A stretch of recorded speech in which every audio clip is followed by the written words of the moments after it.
Good morning, children. Welcome to EVS class. Okay, children. In previous class, we learned one of the natural resources, that is a forest. Okay, and what are the uses of the forests, and what are the steps we have to take to conserve forests. Okay, in this class, we have to learn few moments that is related to protection of environment. Okay, yes, children. Many moments have taken place against deforestation when the implementation of several mega projects were proposed. What are that moments? Is first one, Apico movement.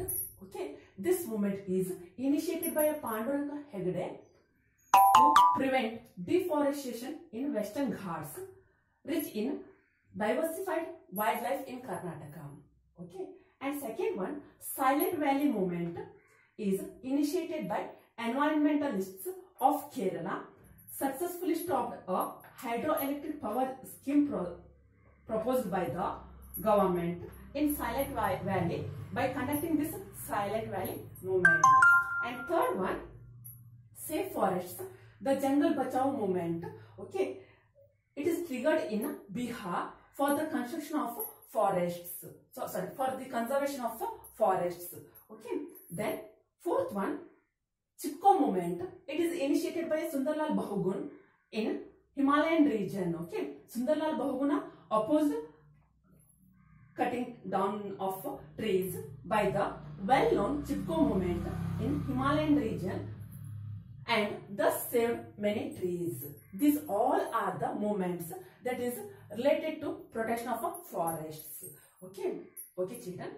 In this class, we have to learn about the Salumarada Timmaka. It is she is also one of the nature lover. Okay, we have to learn about her. Okay, yes, children.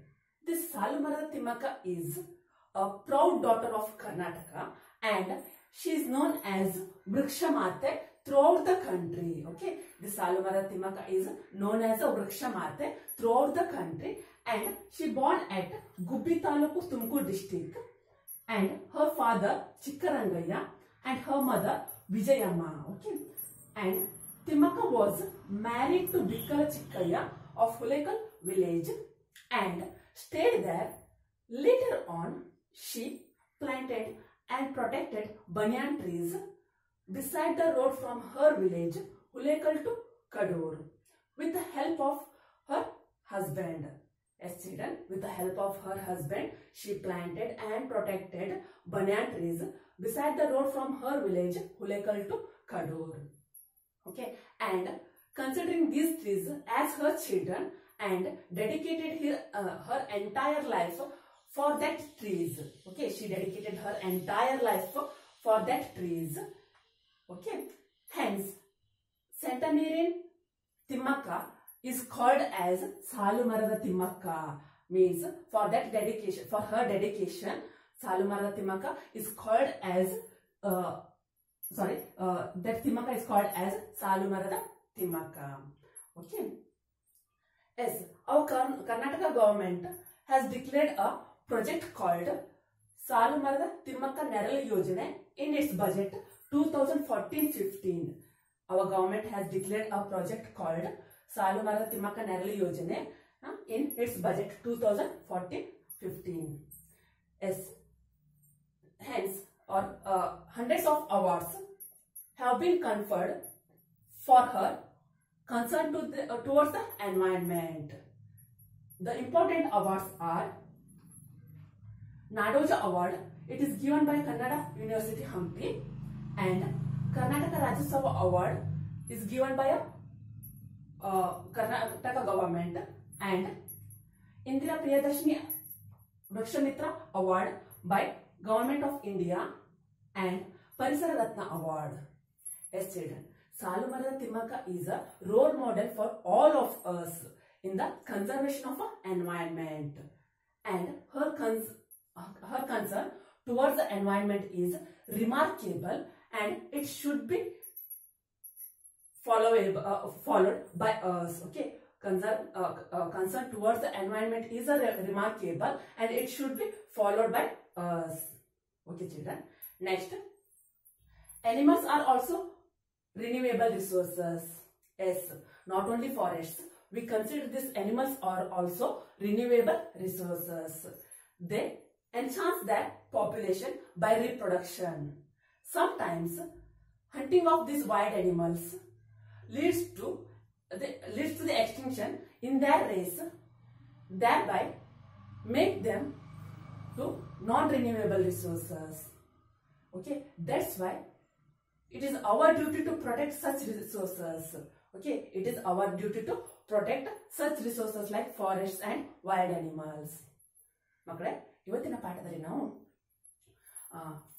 ಕೆಲವೊಂದು ಚಳುವಳಿಗಳ ಬಗ್ಗೆ ಕಲಿತಾ ಇದ್ದೀವಿ. ಓಕೆನಾ? ಈ ಚಳುವಳಿಗಳು ಯಾವುದಕ್ಕೆ ಸಂಬಂಧಿಸಿದೆ ಅಂತಂದ್ರೆ, ಒಂದು ಪ್ರಕೃತಿ ಸಂರಕ್ಷಣೆಗೋಸ್ಕರ ಕೆಲವೊಂದು ಚಳುವಳಿಗಳು ನಡೆದಿದ್ದಾವೆ. ಅದರ ಬಗ್ಗೆ ಇವತ್ತು ನಾವು ಕಲಿಯೋಣ. ಆಯ್ತಾ? ಫಸ್ಟ್ ಒನ್ ಅಪಿಕೋ ಮೂವ್ಮೆಂಟ್ ಅಂತ. ಇದನ್ನ ಸ್ಟಾರ್ಟ್ ಮಾಡಿದವರು ಯಾರು ಅಂತಂದ್ರೆ ಪಾಂಡುರಂಗ ಹೆಗಡೆ ಅವರು. ಎಲ್ಲಿ ಸ್ಟಾರ್ಟ್ ಮಾಡ್ತಾರೆ ಅಂತಂದ್ರೆ ವೆಸ್ಟರ್ನ್ ಘಾಟ್ಸ್ ಅಲ್ಲಿರುವಂತಹ ಒಂದು ಪ್ರಕೃತಿ ಅಥವಾ ಅಲ್ಲಿರುವಂತಹ ಒಂದು ಕಾಡುಗಳ ಒಂದು ಸಂರಕ್ಷಣೆಗೋಸ್ಕರ. ಯಾಕಂದ್ರೆ ಆ ವೆಸ್ಟರ್ನ್ ಘಾಟ್ಸ್ ಅಲ್ಲಿರುವಂತಹ ಕಾಡುಗಳಲ್ಲಿ ಒಂದು ಜೀವ ವೈವಿಧ್ಯತೆ ಇದೆ, ಹೌದಾ? ಅದನ್ನ ಸಂರಕ್ಷಣೆಗೋಸ್ಕರ ಅವ್ರು ಏನ್ ಮಾಡ್ತಾರೆ, ಈ ಅಪಿಕೋ ಮೂವ್ಮೆಂಟ್ ಅನ್ನ ಸ್ಟಾರ್ಟ್ ಮಾಡ್ತಾರೆ. ಓಕೆನಾ? ಕರ್ನಾಟಕದಲ್ಲಿ. ಓಕೆನಾ? Next second one silent valley movement ಅಂತ ಸ್ಟಾರ್ಟ್ ಮಾಡ್ತಾರೆ. ಯಾರು? ಕೇರಳದ ಪ್ರಕೃತಿ ಪರಿಸರ ಪ್ರೇಮಿಗಳು ಈ ಒಂದು ಚಳವಳಿಯನ್ನ ಸ್ಟಾರ್ಟ್ ಮಾಡ್ತಾರೆ. ಓಕೆನಾ? ಆ ಚಳವಳಿಯನ್ನು ಸ್ಟಾರ್ಟ್ ಮಾಡೋದ್ರ ಮೂಲಕ ಏನ್ ಮಾಡ್ತಾರೆ, ಆ ಸೈಲೆಂಟ್ ವ್ಯಾಲಿಯಲ್ಲಿ ಇರುವಂತಹ ಒಂದು ಕಾಡುಗಳ ಸಂರಕ್ಷಣೆಯನ್ನ ಅವ್ರು ಮಾಡ್ತಾರೆ. ಓಕೆನಾ? Next one safe forests the jungle ಬಚಾವ್ ಮೂವ್ಮೆಂಟ್. ಅಂದ್ರೆ ಕಾಡನ್ನ ಸಂರಕ್ಷಿಸುವಂತ ಒಂದು ಚಳವಳಿಯನ್ನ ಇಲ್ಲಿ ಬಿಹಾರದಲ್ಲಿ ಸ್ಟಾರ್ಟ್ ಮಾಡ್ತಾರೆ. ಕೊನೆಗದು ಒಡಿಸ್ಸಾದಲ್ಲೂ ಹಬ್ಬತ್ತೆ. ಓಕೆನಾ? ಅಲ್ಲಿರುವಂತಹ ಒಂದು ಕಾಡುಗಳ ಸಂರಕ್ಷಣೆಗೋಸ್ಕರ ಈ ಚಳವಳಿಯನ್ನ ಅವ್ರು ಮಾಡ್ತಾರೆ. ನೆಕ್ಸ್ಟ್ ಇದೊಂದು ಫೇಮಸ್ ಚಳವಳಿ ಅಂತಾನೆ ಹೇಳ್ಬೋದು ನಾವು. ಚಿಪ್ಕೋ ಮೂವ್ಮೆಂಟ್ ಅಥವಾ ಅಪ್ಪಿಕೋ ಮೂವ್ಮೆಂಟ್ ಅಂತ ಕರಿತೀವಿ, ಹೌದಾ? ಸುಂದರ್ಲಾಲ್ ಬಹುಗುಣ ಸ್ಟಾರ್ಟ್ ಮಾಡ್ತಾರೆ ಈ ಚಳವಳಿಯನ್ನ. ಅವರು ಹಿಮಾಲಯ ರೀಜನ್ ಸ್ಟಾರ್ಟ್ ಮಾಡ್ತಾರೆ. ಕರ್ನಾಟಕದಲ್ಲಿ ಈ ಮೂವ್ಮೆಂಟ್ ಅನ್ನ ನಾವು ಅಪ್ಪಿಕೋ ಮೂವ್ಮೆಂಟ್ ಅಂತ ಕರಿತೀವಿ. ಹಿಮಾಲಯನ್ ರೀಜನ್ ಅಲ್ಲಿ ಸುಂದರ್ಲಾಲ್ ಬಹುಗುಣ ಅವರು ಮಾಡಿದಿರುವಂತಹ ಒಂದು ಚಳವಳಿಯನ್ನ ನಾವು ಚಿಪ್ಕೋ ಮೂವ್ಮೆಂಟ್ ಅಂತ ಕರಿತೀವಿ. ಆ ಹಿಮಾಲಯನ್ ರೀಜನ್ ಅಲ್ಲಿ ಇರುವಂತಹ ಕಾಡುಗಳ ಸಂರಕ್ಷಣೆಗೋಸ್ಕರ ಈ ಒಂದು ಮೂವ್ಮೆಂಟ್ ಚಳವಳಿಯನ್ನ ಅವರು ಮಾಡ್ತಾರೆ. ಓಕೆನಾ? ಈ ರೀತಿ ಚಳವಳಿಗಳನ್ನ ಮಾಡೋದ್ರ ಮೂಲಕ ಏನ್ ಮಾಡ್ತಾರೆ, ಅಲ್ಲಿರುವಂತಹ ಒಂದು ಕಾಡುಗಳನ್ನ ಅವರು ಸಂರಕ್ಷಿಸ್ತಾರೆ. ಮಕ್ಕಳು, ಇವತ್ತಿನ ದಿವಸ ನಾವು ಒಬ್ಬ ಪರಿಸರ ಪ್ರೇಮಿ ಸಾಲುಮರದ ತಿಮ್ಮಕ್ಕನ ಬಗ್ಗೆ ಕಲಿಯೋಣ. ಓಕೆನಾ? ಈ ಸಾಲುಮರದ ತಿಮ್ಮಕ್ಕನ ನಾವು ವೃಕ್ಷ ಮಾತೆ ಅಂತ ನಮ್ಗೆ ಗೊತ್ತಿದೆ ಅಲ್ವಾ? ಇದನ್ನ ನಮ್ಮ ಇಡೀ ದೇಶದಲ್ಲಿ ಇವರನ್ನ ವೃಕ್ಷ ಮಾತೆ ಅಂತಾನೆ ಕರೀತಾರೆ, ಹೌದಾ? ಹಾಗಾದ್ರೆ ಅವರು ಎಲ್ಲಿ ಹುಟ್ಟಿರೋದು? ಗುಬ್ಬಿ ತಾಲೂಕು, ತುಮಕೂರು ಡಿಸ್ಟಿಕ್ ಅಲ್ಲಿ ಹುಟ್ಟಿರೋದು ಅವರು, ಹೌದಾ? ಅವರ ತಂದೆ ಹೆಸರು ಚಿಕ್ಕರಂಗಯ್ಯ ಮತ್ತೆ ತಾಯಿ ಹೆಸರು ವಿಜಯಮ್ಮ. ಅವರು ಏನ್ ಮಾಡ್ತಾರೆ, ಬಿಕ್ಕಲ ಚಿಕ್ಕಯ್ಯ ಅವ್ರನ್ನ ಮದುವೆ ಆಗ್ತಾರೆ. ಹುಲೇಕಲ್ ವಿಲೇಜ್ ಅಲ್ಲಿ ಇರುವಂತಹ ಒಂದು ಬಿಕ್ಕಲ ಚಿಕ್ಕಯ್ಯ ಅವ್ರನ್ನ ಮದುವೆ ಆಗ್ತಾರೆ. ಮದುವೆ ಆದ್ಮೇಲೆ ಅವ್ರು ಅಲ್ಲೇ ಉಳ್ಕೊಳ್ತಾರೆ. ಉಳ್ಕೊಂಡಾದ್ಮೇಲೆ ಅವ್ರೇನ್ ಮಾಡ್ತಾರೆ, ಸ್ವಲ್ಪ ದಿವಸಗಳ ನಂತರ ಅಲ್ಲಿರುವಂತಹ ಒಂದು ಆಲದ ತನ್ನ ಹಳ್ಳಿಯ ಪಕ್ಕದ ಅಥವಾ ಈ ಪಕ್ಕದ ಸಾಲುಗಳಲ್ಲಿ ರೋಡಿನ ಪಕ್ಕದಲ್ಲಿ ಏನ್ ಮಾಡ್ತಾರೆ, ಅವರು ಆಲದ ಮರಗಳನ್ನ ನೆಡ್ತಾ ಹೋಗ್ತಾರೆ. ಓಕೆನಾ? ಬರೀ ಆಲದ ಮರಗಳನ್ನ ಸಸಿಯನ್ನ ನಡೋದಷ್ಟೇ ಅಲ್ಲ, ಅವುಗಳನ್ನ ಬೆಳೆಸ್ತಾರೆ. ತುಂಬಾ ಕೇರ್ ತಗೊಂಡು ಅವುಗಳನ್ನ ಬೆಳೆಸ್ತಾರೆ.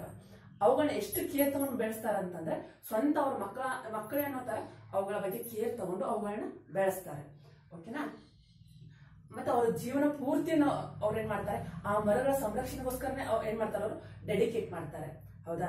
ಈ ಒಂದು ಡೆಡಿಕೇಶನ್ ಅನ್ನ ನೋಡ್ಬಿಟ್ಟು ಅವರನ್ನ ನಾವೇನಂತ ಕರಿತೀವಿ ಅಂತಂದ್ರೆ ಸಾಲು ಮರದ ತಿಮ್ಮಕ್ಕ ಅಂತ ಕರಿತೀವಿ, ಹೌದಾ?